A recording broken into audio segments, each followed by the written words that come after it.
morning students, welcome on the YouTube channel of भगवान दास तोदी college Laxmangarh.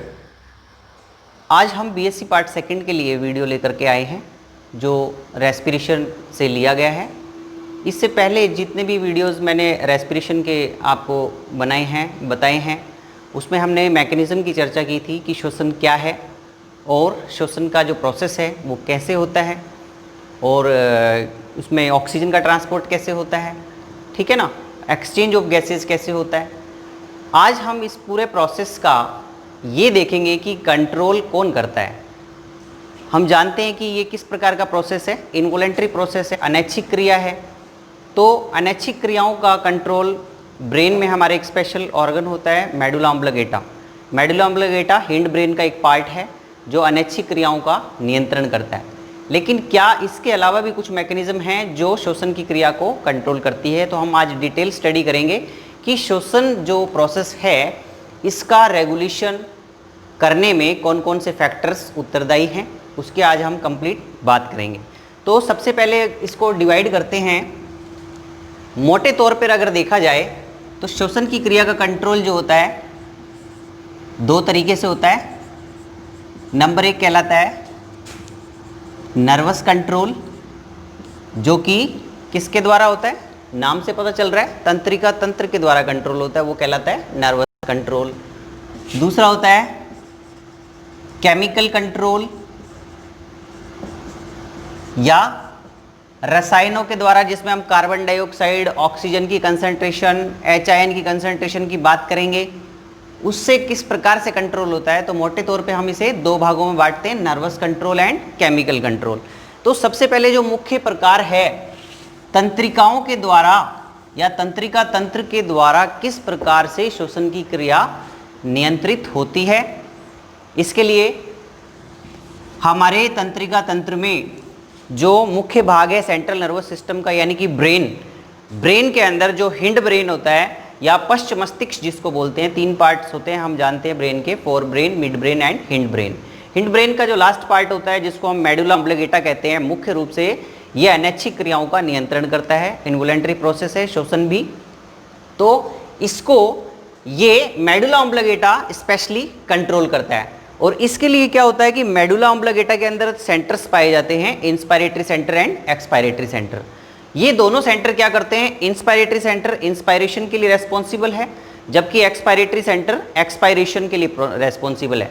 मैंने आपको प्रीवियस वीडियो में विस्तार से बताया था कि इंस्पायरेशन क्या है, intake of oxygen, and expiration क्या है, रिलीज ऑफ कार्बन डाइऑक्साइड, यानी कि ऑक्सीजन का ग्रहण करना और कार्बन डाइऑक्साइड का निकलना। तो ये दोनों प्रोसेस के लिए अलग अलग सेंटर हमारे मेडुला के अंदर पाए जाते हैं जो इन दोनों को कंट्रोल करते हैं। तो ये किस प्रकार से कंट्रोल करते हैं ये मैंने आपको बताता हूं। देखिए, इसमें हम बात करते हैं, सपोज कीजिए कि ये इस प्रकार से मेडुला ऑब्लिगेटा है। मेडुला ऑब्लिगेटा के अंदर हम एक सेंटर बनाते हैं।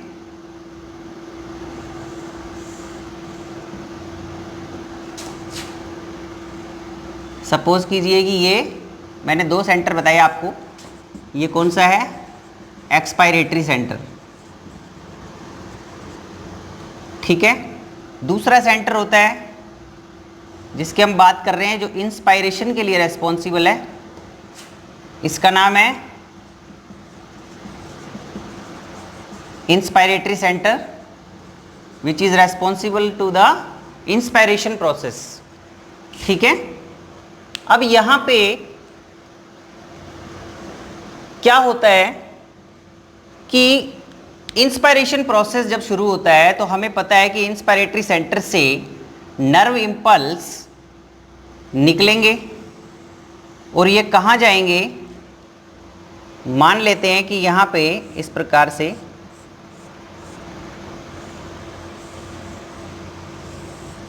ये हमारे लंग्स हैं। क्या है ये, लंग्स, यानी कि फेफड़े। और फेफड़ों की कुप्पिकाओं में आपको पता है इंस्पायरेशन और एक्सपायरेशन का प्रोसेस होता है। लंग्स की जो आउटर मेम्ब्रेन होती है जिसको हम क्या बोलते हैं, pleural membrane, outer membrane of the lungs known as pleural membrane, जिसके अंदर एक फ्लूइड भरा होता है जिसको हम क्या कहते हैं, प्लूरल फ्लूइड। कौन सी मेम्ब्रेन है ये, प्लूरल मेम्ब्रेन। अब क्या होता है कि इस प्लूरल मेम्ब्रेन के अंदर कुछ रिसेप्टर्स मौजूद होते हैं, ये रिसेप्टर्स हैं।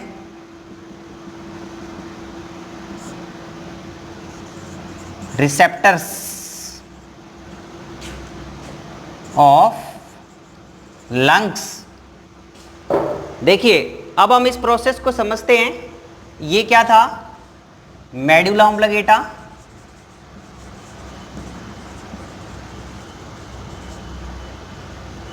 ठीक है। हम बात करते हैं कि सबसे पहले क्या होता है कि इंस्पायरेटरी सेंटर, यानी कि इंस्पायरेटरी सेंटर न्यूरॉन्स को कहां भेजता है, ये न्यूरॉन्स को भेजता है किसके पास, लंग्स के पास भेजता है। और लंग्स के पास भेजता है तो उसमें क्या होता है, लंग्स के पास जब भेजता है तो एक मसल होती है जिसका नाम क्या होता है, देखो मसल का नाम होता है एक्सपायरेटरी इंटरकोस्टल मसल, ठीक है। तो यहां हम देख रहे हैं कि इंस्पायरेटरी सेंटर जो होता है ये न्यूरॉन्स को कहां भेजता है, लंग्स के पास भेजता है। और यहां पर एक्सपायरेटरी इंटरकोस्टल मसल, जैसा कि मैंने आपको रेस्पिरेटरी बॉक्स में बताया था कि रेस्पिरेटरी बॉक्स जो होता है उसमें क्या क्या पाया जाता है। रेस्पिरेटरी बॉक्स में डोर्सल साइड पे वर्टिब्रल कॉलम होता है, लेटरल साइड में रिब्स होती हैं, वेंट्रल साइड पे क्या होता है, उसमें स्टर्नम पाया जाता है। और उसके बीच में, रेस्पिरेटरी बॉक्स के बीच में क्या पाई जाती है, इंटरकोस्टल मसल्स पाई जाती हैं जो दो प्रकार की होती हैं, external intercostal muscle and internal intercostal muscle. तो यहाँ पे जब इंस्पायरेशन का प्रोसेस होता है, यानी कि इंस्पायरेटरी सेंटर जब नर्व इंपल्स भेजता है, किसके पास भेजता है, एक्सपायरेटरी इंटरकोस्टल मसल के पास भेजता है, तो क्या होता है, एक्सपायरेटरी इंटरकोस्टल मसल क्या होती है, एक्साइट होती है। और ये जब एक्साइट होती है तो क्या होता है कि यहां पे देखो ये क्या चीज है, जैसा कि मैंने आपको बताया था लंग्स के नीचे क्या पाया जाता है, डायफ्राम। और डायफ्राम जो है, डायफ्राम क्या होता है, डायफ्राम भी डायलेट होता है। डायफ्राम की मसल होती है, कौन सी मसल होती है डायफ्राम की, रेडियल मसल। रेडियल मसल जो डायफ्राम की होती है, जब ये डायलेट होती है या फैलती है, कॉन्ट्रैक्ट होती है, जिसकी वजह से ये क्या हो जाता है, थोड़ा सा फ्लैट हो जाता है, नीचे की तरफ खिसक जाता है, जिसकी वजह से ये आप जो देख रहे हो इस कैविटी का नाम क्या है, थोरेसिक कैविटी। थोरेसिक कैविटी का जो वॉल्यूम होता है वो क्या होता है, बढ़ जाता है। किस एक्शन से, हमने देखा कि ब्रेन का मेडुला ऑब्लिंगेटा पार्ट से इंस्पायरेटरी सेंटर जो होता है ये क्या करता है, नर्व इंपल्स को भेजता है, तंत्रिका आवेग को भेजता है, किसके पास भेजता है, एक्सपायरेटरी इंटरकोस्टल मसल को कॉन्ट्रैक्ट करने के लिए, और डायफ्राम के पास भेजता है, जिससे क्या होता है, रेडियल मसल जो इसकी होती है वो डायलेट हो जाती है, फैल जाती है, कॉन्ट्रैक्ट हो जाती है, जिसकी वजह से इसका आयतन, ये जब नीचे खिसक जाएगा तो थोरेसिक कैविटी का आयतन क्या हो जाएगा, बढ़ जाएगा। अब आयतन बढ़ने की वजह से क्या होगा कि जो बाहर की वायु है, ऑक्सीजन, वो अंदर एंटर करती जाएगी, किसमें, इस थोरेसिक कैविटी के अंदर, इसमें एंटर करती जाएगी। तो क्या होगा, लंग्स के अंदर ऑक्सीजन आती रहेगी, आती रहेगी, आती रहेगी। लेकिन कब तक आती रहेगी, जब तक इनको मना करने वाला भी होना चाहिए कि भाई आप अगर कंटिन्यूअस अगर उसमें ऑक्सीजन आती रहेगी तो एक कंडीशन ऐसी आ जाएगी, लंग्स पूरे भर जाएंगे। अब इससे ज़्यादा अगर ऑक्सीजन उसमें एंटर होती है तो लंग्स फट सकते हैं। इसलिए इस चीज़ को रोकने के लिए, यानी कि इंस्पायरेशन प्रोसेस को या ऑक्सीजन के अंदर आने के रोकने के लिए, हमारे जो लंग्स होते हैं, इसकी जो ये मेम्ब्रेन मैंने बनाई थी, प्लूरल मेम्ब्रेन, इसमें रिसेप्टर्स पाए जाते हैं, स्ट्रेच रिसेप्टर्स। ये रिसेप्टर क्या करते हैं, जैसे ही लंग्स के अंदर हवा ज़्यादा आ जाती है तो ये एक इनहिबिटरी इंपल्स, या हम कह सकते हैं कि ये एक मैसेज इस प्रकार से किसको भेज रहे हैं, एक्सपायरेटरी सेंटर को भेज रहे हैं। ये किस लिए कि भाई हवा बहुत ज्यादा भर चुकी है, एयर बहुत ज्यादा अंदर आ चुकी है और अब ज्यादा आएगी तो फेफड़ों को फटने का खतरा है। इसलिए फेफड़ों के रिसेप्टर एक्साइट होकर के मैसेज को किसके पास भेजते हैं? ब्रेन के मेडुला ऑब्लिंगेटा के कौन से पार्ट के पास भेजते हैं? एक्सपायरेटरी सेंटर के पास भेजते हैं। और ये किसके द्वारा भेजते हैं? वेगस नर्व के द्वारा। एक तंत्रिका होती है वेगस नर्व, तो वेगस नर्व के द्वारा जब ये एक्सपायरेटरी सेंटर को भेजते हैं तो एक्सपायरेटरी सेंटर एक इनहिबिटरी इंपल्स या अवरोधक आवेग को इंस्पायरेटरी सेंटर को भेजता है वापस से, इस प्रकार से। किस तरह की इंपल्स भेज रहा है ये? Inhibitory impulse. अब आप देखो कि इनहिबिटरी इंपल्स जब इसको भेजता है, किसको? इंस्पायरेटरी सेंटर को, तो इंस्पायरेटरी सेंटर क्या करता है? ये अपना काम करना बंद कर देता है, यानी कि इधर आवेग को भेजना इनके पास इंस्पायरेशन के प्रोसेस को बंद कर देता है। तो इंस्पायरेटरी सेंटर से जब इंस्पायरेशन का प्रोसेस बंद हो जाता है तो ये लंग्स क्या हो जाते हैं? सेफ हो जाते हैं। तो ये सारा जो प्रोसेस हम देख रहे हैं ये किसके तहत आता है? नर्वस कंट्रोल के द्वारा आता है। तो इसमें हम देखो बात करते हैं, अगर इसको हम सीधे शब्दों में समझें, यहाँ पे एक कंट्रोलर होता है जिसकी हम बात कर रहे हैं, फिर मैं आपको भी ये डिटेल में बताता हूँ। एक बार ये डायग्राम अपन बना लेते हैं।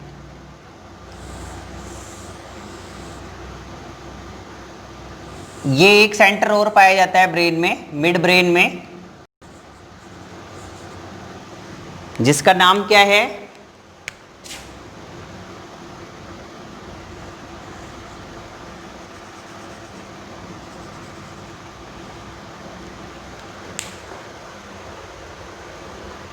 क्या नाम है? देखिए इसका, ये मिड ब्रेन का पार्ट है और इसका नाम है पोन्स वेरेलाई।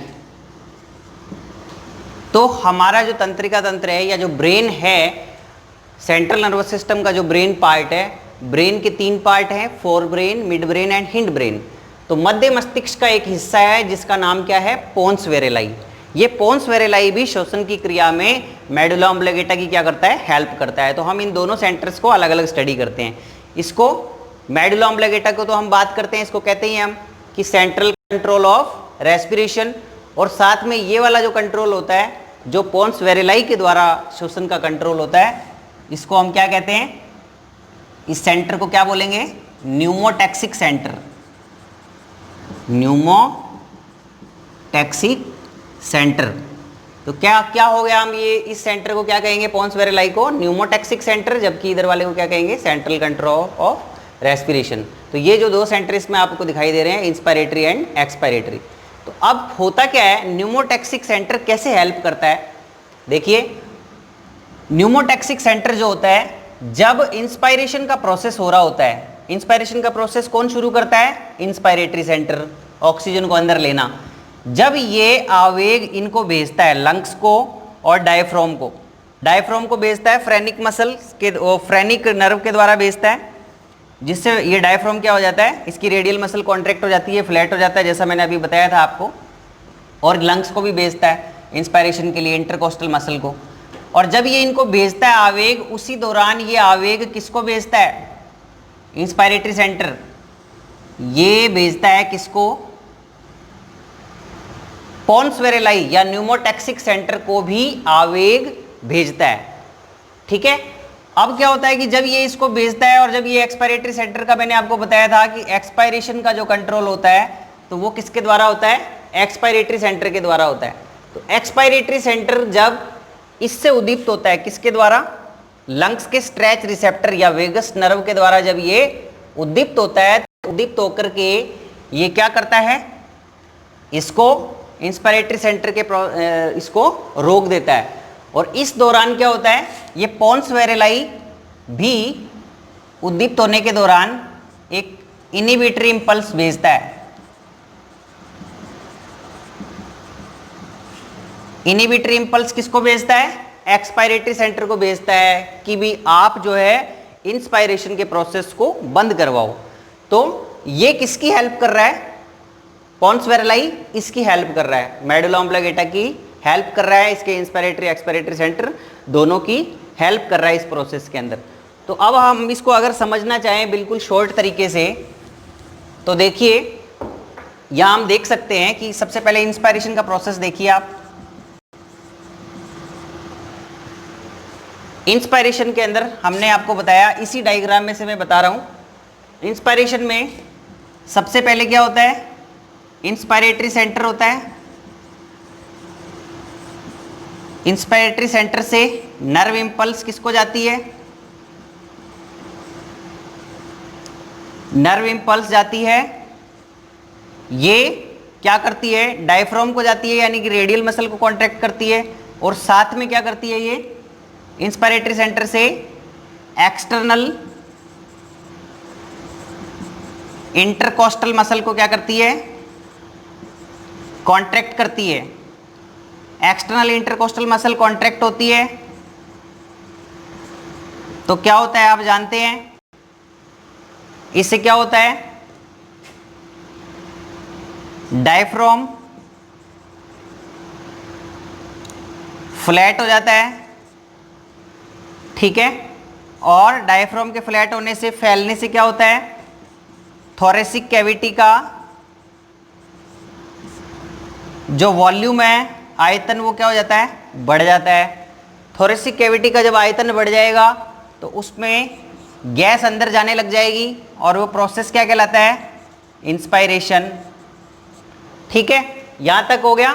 इंस्पायरेशन जब होने लग जाता है, ये प्रोसेस चलता रहेगा चलता रहेगा, और जब तक ये फेफड़े पूरे भर जाएंगे, भरने के बाद फिर लंग्स के जो रिसेप्टर्स हैं, ये रिसेप्टर क्या होंगे, वेगस नर्व के द्वारा संदेश किसको भेजेंगे, एक्सपायरेटरी सेंटर को भेजेंगे। यानी कि अब क्या होगा,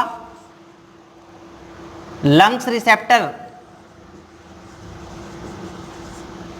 एक्साइटेड, लंग्स रिसेप्टर एक्साइटेड हो जाते हैं,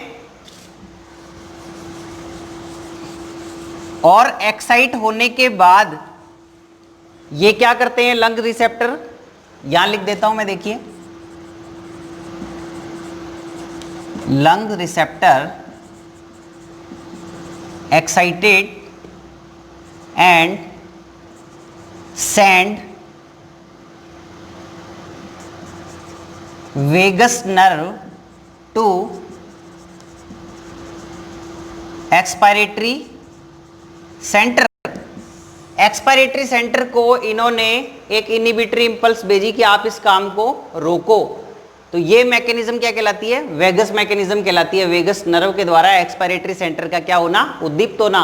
एक्सपायरेटरी सेंटर जब स्टिमुलेट होता है तो ये क्या करता है, एक्सपायरेटरी सेंटर ये इनहिबिटरी सेंटर को, सॉरी, इंस्पायरेटरी सेंटर को क्या भेजता है, इंस्पायरेटरी सेंटर को ये क्या भेजेगा, एक इनहिबिटरी इंपल्स। इनहिबिटरी इंपल्स जब इसको भेजेगा इंस्पायरेटरी सेंटर को, तो इंस्पायरेटरी, देखो ये इनहिबिटरी इंपल्स, तो इसको भेजता है, तो ये अपने काम को क्या कर देता है, बंद कर देता है। और जब ये अपने काम को करना बंद कर देगा तो ये प्रोसेस क्या कहलाता है, मतलब इंस्पिरेशन जब बंद हो जाएगा तो क्या होगा कि फिर इंस्पायरेशन का काम सारा बंद हो जाता है। फिर उसके बाद क्या होता है कि जो बची हुई एयर होती है वो क्या होती है, बॉडी से बाहर निकलने लगती है। तो एक्सपायरेशन का प्रोसेस फिर क्या हो जाता है, शुरू हो जाता है। जो एक्स्ट्रा एयर होती है वो सारी बॉडी से बाहर निकलने लग जाती है। अब यहाँ तक की जो बात हमने की, इसके बाद न्यूमोटैक्सिक कंट्रोल की जो हम बात कर रहे थे कि दूसरा कंट्रोल नर्वस कंट्रोल के अलावा कौन सा था, न्यूमोटैक्सिक कंट्रोल। ये कैसे हेल्प कर रहा है, इसमें बताया आपको पोन्स वेरेलाई था। तो पोन्स वेरेलाई जो है इसमें पाया जाता है न्यूमोटैक्सिक सेंटर, और ये क्या होता है, श्वसन को इसमें ये क्या करता है, इस मेडुला ऑब्लिगेटा को या इंस्पायरेटरी एक्सपायरेटरी सेंटर दोनों को कंट्रोल करने का ये काम करता है। कैसे काम करता है कि इंस्पायरेटरी सेंटर से एक इंपल्स जब इंस्पायरेशन शुरू होता है किसको जा रही है, पोन्स वेरेलाई को जा रही है। यहाँ लिख देता हूँ, नर्व टू पोन्स वेरेलाई, ठीक है, या न्यूमोटैक्सिक सेंटर को जा रही है। और जब ये वेगस मैकेनिज्म के द्वारा इधर मैसेज आता है तो ये भी एक्साइट हो जाता है, और एक्साइट होकर के पोन्स वेरेलाई हमेशा क्या करेगा, इसको इनिबिट करने का काम करेगा या एक्सपायरेटरी सेंटर को स्टिमुलेट करने का काम करेगा और एक्सपायरेशन के प्रोसेस को क्या करता है, बढ़ावा देता है। ये कौन, पॉन्स वेरेलाई। तो ये कहलाता है न्यूमोटैक्सिक कंट्रोल। अगर हम बात करें क्या कि इसमें अब हम तीसरी बात करते हैं केमिकल कंट्रोल, इसको हम कहते हैं।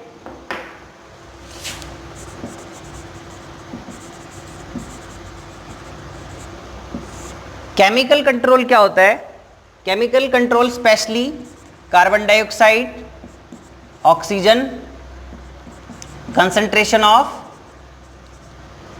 HIN, इस पर डिपेंड करता है। ये इनकी मात्रा हमारे ब्लड में कम या ज़्यादा हो जाए तो ब्लड के अंदर कुछ रिसेप्टर्स होते हैं जो कैरोटिड बॉडी के अंदर और एवोर्टिक बॉडी के अंदर पाए जाते हैं। ये रिसेप्टर एक्साइट होकर के मैसेज किसको भेजते हैं, इंस्पायरेटरी और एक्सपायरेटरी सेंटर को मैसेज भेजते हैं कि ब्लड में इनकी मात्रा कम या ज़्यादा हो गई। तो ये स्टिमुलेट होने के बाद फिर इंस्पायरेशन या एक्सपायरेशन के प्रोसेस को क्या करते हैं, शुरू करवाते हैं। तो कैसे ये केमिकल कंट्रोल होता है इसकी हम बात करते हैं। देखिए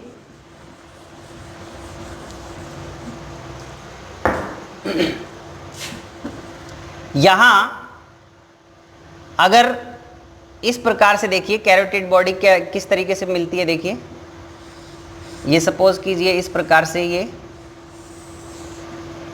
हार्ट के अंदर यहां से इस तरीके से निकल करके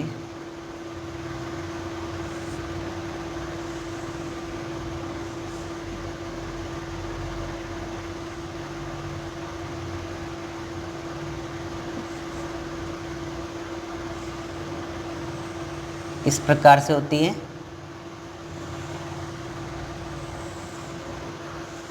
ये हम बता रहे हैं कि कैरोटिड बॉडी क्या है और एवोर्टिक बॉडीज क्या है।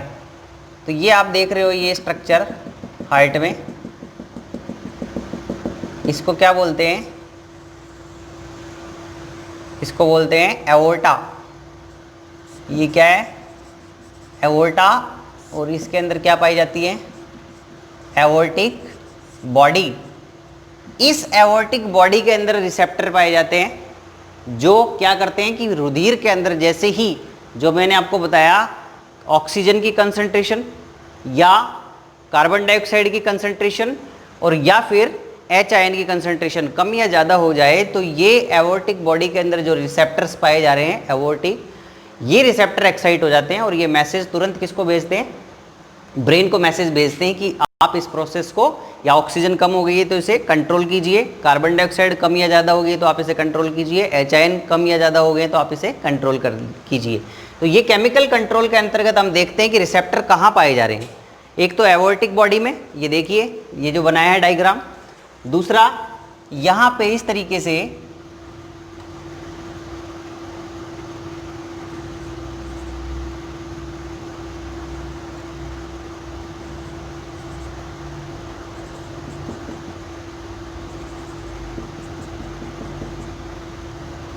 ये आप देख रहे हैं। तो ये कौन से हैं, कैरोटिड बॉडी, और कैरोटिड बॉडी में भी क्या पाए जा रहे हैं, रिसेप्टर्स। और इधर किस में थे,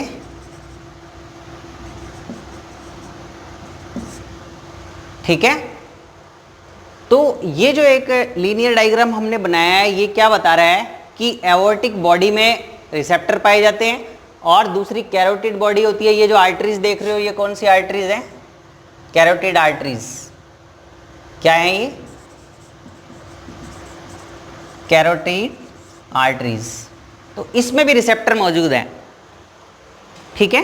तो यहाँ हम केमिकल कंट्रोल में जब बात कर रहे हैं, जो दूसरी प्रकार का रासायनिक कंट्रोल जो हम बता रहे हैं कि ऑक्सीजन की, कार्बन डाइऑक्साइड की, HIN पर डिपेंड करता है, उसके रिसेप्टर बॉडी में हमारे कहाँ मौजूद होते हैं, ये बात हम कर रहे हैं। तो ये कहाँ मौजूद होते हैं, हार्ट की एवोर्टिक बॉडी में और कैरोटिड बॉडी के अंदर ये रिसेप्टर पाए जाते हैं जो एक्साइट हो जाते हैं इनकी कम या ज़्यादा मात्रा होते ही, और ये तुरंत मैसेज यहाँ से, ये मैसेज किसको भेजेंगे, ब्रेन को भेजेंगे। इस प्रकार से इसको ये मैसेज भेजेंगे और इसको स्टिमुलेट करेंगे और फिर इंस्पायरेशन या एक्सपायरेशन का प्रोसेस जो भी ब्रेन को करना होगा कंट्रोलिंग, वो इसके द्वारा हो जाती है। तो केमिकल कंट्रोल किस किस के द्वारा, जैसे हमने बताया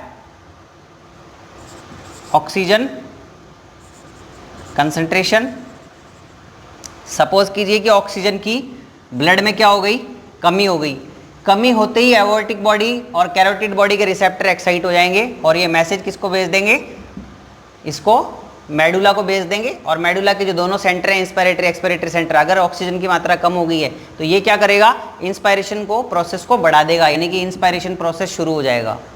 तो रक्त के अंदर ऑक्सीजन की मात्रा दोबारा से क्या हो जाएगी, बैलेंस हो जाएगी। इसी प्रकार से अगर कार्बन डाइऑक्साइड की कंसंट्रेशन कम हो जाए तो क्या होगा, तो भी क्या होगा, श्वसन की क्रिया धीमी हो जाएगी। और इसी प्रकार से HIN कंसंट्रेशन की यानी pH हो जाए तो भी क्या होगा, श्वसन की क्रिया प्रभावित होगी। तो ये तीनों प्रकार से इनको क्या करता है, बैलेंस करने का कार्य करता है। यहाँ एक चीज और बता देता हूं आपको कि एक्सपायरेटरी सेंटर और इंस्पायरेटरी सेंटर जो दोनों हमने बात की थी, इसमें एक मैकेनिज्म आती, कभी कभी एग्जाम में पूछा जाता है, हैरिंग ब्यूरर रिफ्लेक्स क्या चीज़ है।